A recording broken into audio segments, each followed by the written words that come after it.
Hey guys, Coach Bill Sandillo coming to you from Chandler, Arizona. And for the next 10 minutes, I'm going to be your personal hitting coach. And today, we're going to talk about how to add power into your swing. But before we get going, like and subscribe. If you like the videos, go ahead and subscribe for more uploads on a weekly basis. But let's go ahead and dive into it. Good question. How do I add more power to my swing? I don't seem to have power. I don't know what I'm doing. Okay, so I'm going to give you 3 things that's going to be able to add power, and you're going to be able to do it starting today. You're going to be able to go back, start working on these things today, okay? Number 1, train the swing backwards, okay? You have to understand as a hitter how to get the foot down, and then you've got to work on a couple different things from foot down, okay? 1, you have to make sure that your weight is back.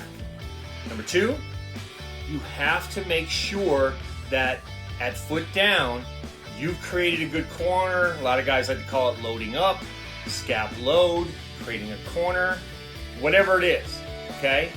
And after you've done all that, you've got the foot down, then we're gonna get into the next phase of how to create power. But again, power starts from creating a good launch position.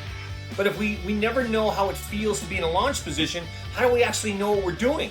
That's why we teach it backwards. So we teach it from foot down. Your swing actually starts at foot down. So we always talk about launching the barrel at foot down. That's syncing up, which is in another video. But at foot down, your weight's back, your hands are back, you've created a good corner.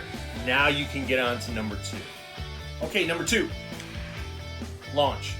We talk about launching the barrel, but there's more to launching the barrel, because a lot of people will tell you, hey, I want knob to the ball. You'll hear coaches talk about knob to the ball, knob to the ball.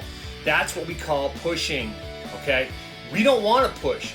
We want to develop barrel head speed deep in the zone, and we want to be able to pick up speed almost instantly, okay? So being able to pick up speed and getting on plane early allows you to have that deep barrel turn. That's what we consider your launch. Okay, so when you simultaneously get the foot down and you decide to swing, you have to launch. So there's a couple things that have to do with launch, and we talk about it in our training. Number 1 is having a hand pivot point. When you push that barrel and that knob of the ball goes, there is no barrel turn. The barrel is just going for the ride, right? The hands are driving to the hitting zone and the bat's in this position, and the bottom line is it's not on plane.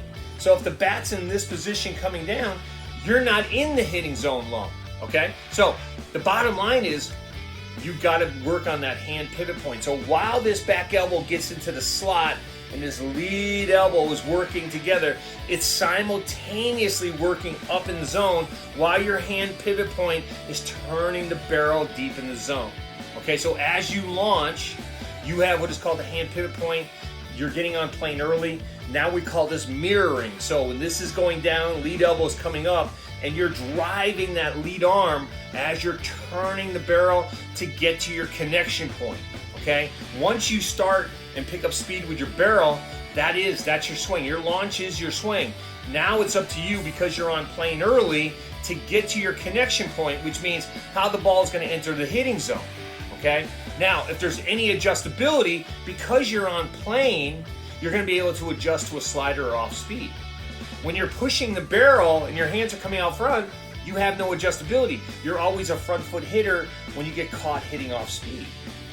By staying back on the ball, get a good hand pivot point, launching the barrel, mirroring that lead elbow and back elbow as it gets into the slot, now you can get to your 6 and get to your connection point, okay? And then you get through your connection point, and then that brings me to number 3. Is get to your 6 or get to your connection point. Once you've gotten to your connection point and you power through your connection, you've got to finish strong. But the most important thing is how you created your launch angle. It's all done based on how the angle of approach of that pitch ball is. So we always talk about plane matching, okay? So the third thing is that once you get on plane with that pitch and you start plane matching, you get to your connection point, you power through on a slight upward path. Ted Williams has been saying this since the 50s. Slide upward path through the ball. That's going to give you a consistent launch angle in the 15s to 20s. That's going to get the ball going through. And then, of course, once you equate exit velocity with launch angle, that's going to give you distance. That's just physics. But it's consistency of swing that's going to get you the most contact. It's going to get you the best results. Okay, those are the 3 things. You can do them right now. Start training them in your backyard, in your own facility with your hitting coach. And if you like this video, like and subscribe, and I'll talk to you soon. Go, go, go, go, go, go, go. Pimps in the crib, mom. Drop it like it's hot. Drop it like it's hot. Drop it like it's hot. When the pigs try to get at you, park it like it's hot. Park it like it's hot. Park it like it's hot.